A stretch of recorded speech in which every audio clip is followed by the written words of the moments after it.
Inferno, Canto 3. Inscription upon the gate of hell. Encouraged by Virgil, Dante enters.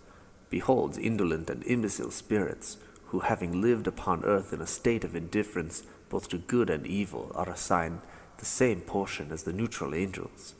To river Acheron, Charon the ferryman, a blast of lightning, Dante falls into a swoon. Through me ye enter the abode of woe. Through me to endless sorrow are ye brought. Through me amid the souls accursed ye go. Justice did first my lofty make a move. By power almighty was my fabric wrought. By highest wisdom and by primal love. Ere I was formed, no things created were, save those eternal, I eternal last. All hope abandon ye who enters here. These words inscribed in color dark I saw high on the summit of a portal vast, whereat I cried, O Master, with deep awe. Their sense I mark. Like one prepared he said, Here from thy soul must doubt be cast away.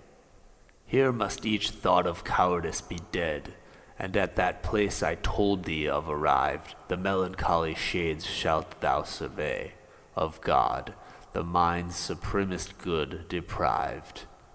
Then soon as he had placed his hand on mine, with joyful look that bade me cease to fear, he led my steps the hidden world within.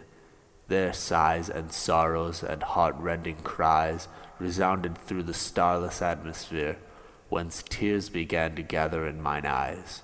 Harsh tongues discordant, horrible discourse, words of despair, fierce accents of despite, striking of hands with curses deep and hoarse, raised a loud tumult, which unceasing whirled throughout that gloom of everlasting night, like to the sand by circling eddies hurled. Then, horror compassing my head around, I cried, O Master, what is this I hear? And who are these so plunged in grief profound? He answered me, The groans which thou hast heard proceed from those who then on earth they were, nor praise deserved, nor infamy incurred. Here with those caitiff angels they abide, who stood aloof in heaven, to God untrue, yet wanting courage with his foes to side. Heaven drove them forth, its beauty not to stain, and hell refuses to receive them too. From them no glory could the damned obtain. O Master, what infliction do they bear, which makes them raise such piercing cries? I said. That, he replied, I will in brief declare. These abject souls no hope of death have they, and so degraded is the life they lead. All other states with envy they survey. Fame is on earth denied this wretched class, alike by justice and by pity spurned.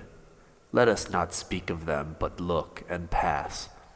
I looked beyond, and lo, a banner rose, that whirling round and round so swiftly turned, its rapid motions seemed to scorn repose.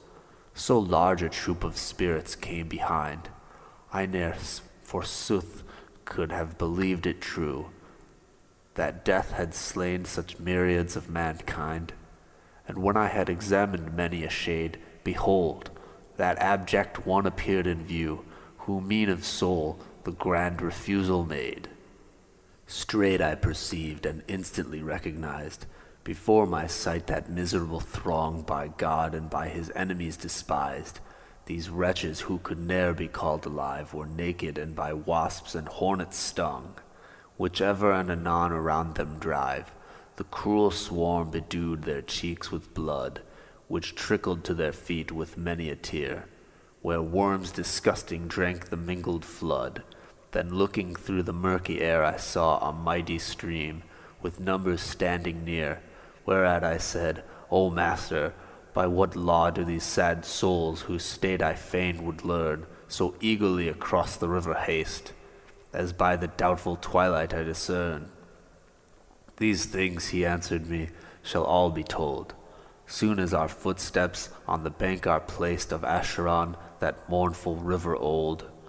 Mine eyes cast down, my looks overwhelmed with shame. Fearing my questions had oppressed the sage, I spake not till beside the stream we came. Lo, in a vessel o'er the gloomy tide, an old man comes, his locks all white with age. Woe, woe to you, ye guilty souls, he cried. Hope not that heaven shall ever bless your sight. 'Tis mine to bear you to the other shore, to ice and fire in realms of endless night, and thou who breathest still the vital air, begone, nor stay with these who live no more.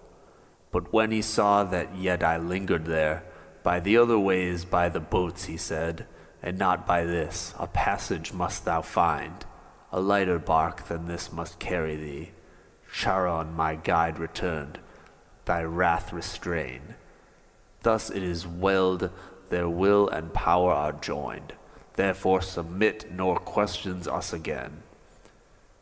The dark lake's pilot heard, and at the sound fell instant his rough cheeks, while flashing ranged his angry eyes in flaming circles round. But they, soon as these threatening met their ear, poor naked and weary souls, their color changed, and chattered in their teeth, through very fear.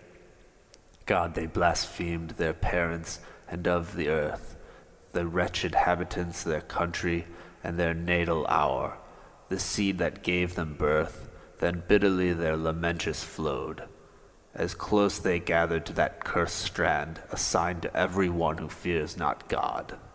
Charon, dread fiend, with eyes of living coal, beckoning the mournful troop, collects them near, and with his oar strikes each reluctant soul.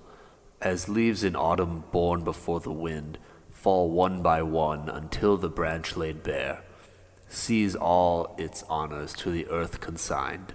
So from that coast, at his dread signal, all the guilty race of Adam downward bend, each as a bird attracted by the call. Thus are they carried o'er the water brown, and ere they reach the blank to which they tend, fresh numbers to the shore come crowding down. All those, my son, exclaimed the courteous guide, who in the wrath of the Almighty die, are gathered here from every region wide, goaded by heavenly justice in its ire. To pass the stream they rush thus hastily, so that their fears is turned into desire. By virtuous soul this wave is never crossed, wherefore if Charon warn thee to depart, the meaning of his words will not be lost. This converse closed, the dusky region dread trembled so awfully, that o'er my heart doth terror still a chilly moisture shed.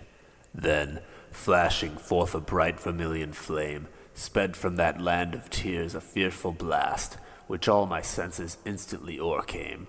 Prostrate I fell, like one by sleep oppressed.